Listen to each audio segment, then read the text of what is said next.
مصاحبه شهردار جولیانی با رادیوی ABC نیویورک 12 فوریه 2012. Welcome back, Religion Online. I'm Rabbi Joseph Batas. And I'm Deacon Kevin McCormick. It is a great honor to go to the conference line and speak with former New York City Mayor Rudolph Giuliani.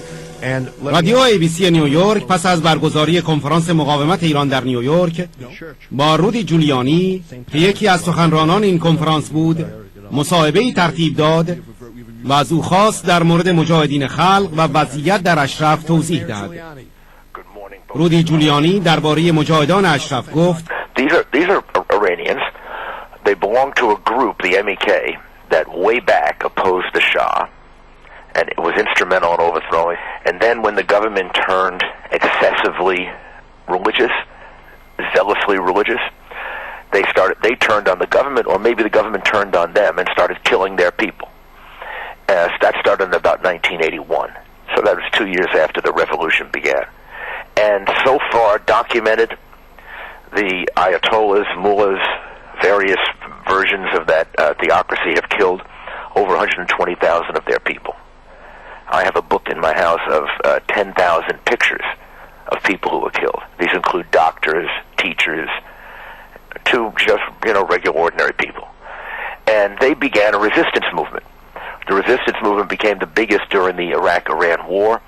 Mm-hmm.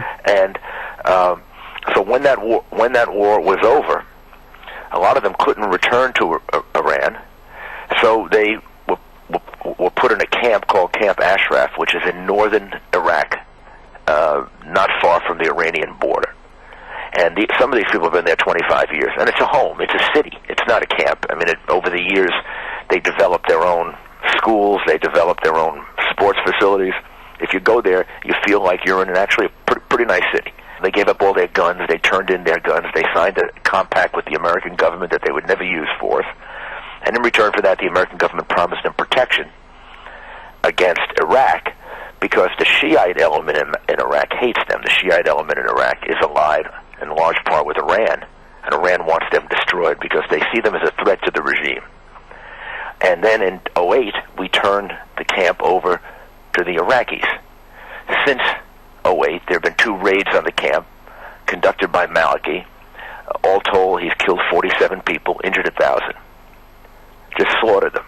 No reason for the raids. None. Except Maliki's wanting to ingratiate himself with the Iranian government. Now they're going to move them from Camp Ashraf to a place much closer to the airport in Baghdad. And there's no reason for the move, because they qualify for refugee status. The UN has a system set up for qualifying them for refugee status. They've all filled out their applications. They're all going to head to other countries. So they're moving them into a new camp, except the new camp is 100 times smaller than the old one. Looks, I think, like a prison camp, like the dissidents in Libya, in Syria, and in Egypt. What are they doing? They're overthrowing the worst regime in the Middle East. These people overthrew regimes in the Middle East that weren't as bad. Mr. Mayor, what I don't understand is, here we رادیو ABC پس از توضیحات شهردار جولیانی گفت: Here we have America that lost so many lives trying to change the government in Iraq. Maliki wouldn't be in power without America. And yet, here he is putting Ashraf not only in danger, he's helping to liquidate the members of Ashraf, and is just completely deaf to the concerns of America. Yesterday's program at the Waldorf was started by Patrick Kennedy. It included Howard Dean and Patrick Kennedy. Certainly, liberal Democrats, right? Mm-hmm. It also included former Speaker of the House Denny Hastert, a conservative Republican. It included Michael Mukasey, a distinguished judge and former Attorney General under President Bush. It included Louis Freeh, the FBI director under Bill Clinton. It included me, who has a long history in law enforcement, going back much longer than politics. A former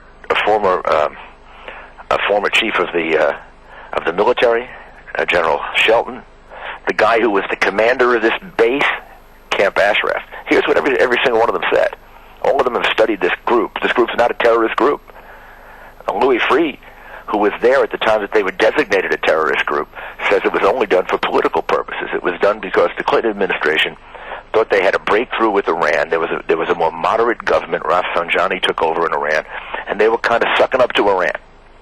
They were trying to figure out if Iran hates this group, which gives me great confidence that maybe this group could have a lot of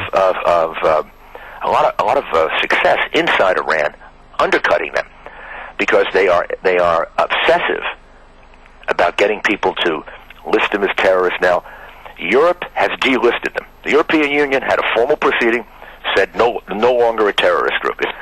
They're pledged to democracy. They're pledged to secular government. A woman is the president-elect of the organization. They're pledged to women's rights. So the European Union takes them off the list. United Kingdom, they go to court, have a trial in the United Kingdom, taken off the list. They go to court in the United States. It goes to Hillary Clinton. She hasn't made a decision. The court ordered her 2 years ago to decide, and suggested that the court's going to come out the same way in the United States that they have in the UK, the European Union, that it's not a terrorist group. But Hillary Clinton is sitting on the decision. The administration will not delist them. And we think the reason for that is that President Obama still labors under the illusion that he can talk to the Ayatollah. رادیو ABC از شهردار جولیانی پرسید سوال این است که به عنوان یک آمریکایی ما چه کار میتوانیم انجام دهیم که در این وضعیت کمک کنیم؟ وقتی شما اسامی مانند فری، جولیانی، کندی و دین را در یک ردیف در مورد یک موضوع میبینید، به نظر میرسد یک توافق همگانی در این مورد هست. The most immediate thing is to protect the lives of these people. 47 of them have already been killed. And, you know, some of the speakers yesterday, and I'm not an expert about what goes on inside Iran, but some of the generals and some of the intelligence people from Republican and Democratic administration accuse Maliki of being a mass murderer. But the main thing is those people have to be protected, and they should be kept at Camp Ashraf so that this move doesn't create an opportunity to do what we think the government wants to do, which is to kill some more of them. Then the second thing that has to be done is they have to be delisted as a terrorist group. And because if they are, they can be far more effective